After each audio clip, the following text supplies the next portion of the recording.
Hi, my name is Raphael Rosendahl, and I'm an artist, and I always say I use the internet as my canvas.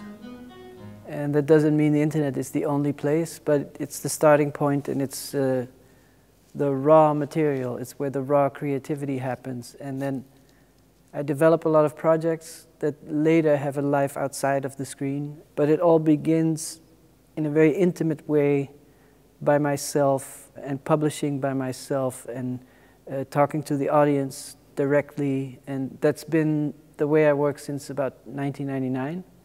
So this idea of the computer and the internet being my playground or my very free laboratory, and then the exhibition being a time to see what happened the last 5 years and what would make an interesting translation into the exhibition space.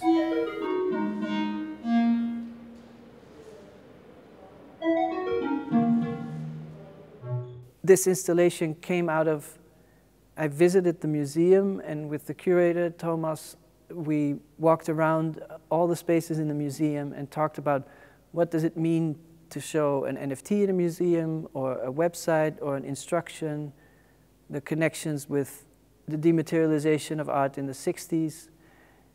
And a lot of this installation in particular came out of the idea of, is the work all 81 horizons together, or is each horizon a separate work? And that is a question that is not clearly answered, but it's a question we're posing here. I've always liked making work with very accessible materials that everybody has. Everybody has a computer, everyone can get started, and that's the message maybe that I want to give, that we don't have to have huge productions to create interesting things.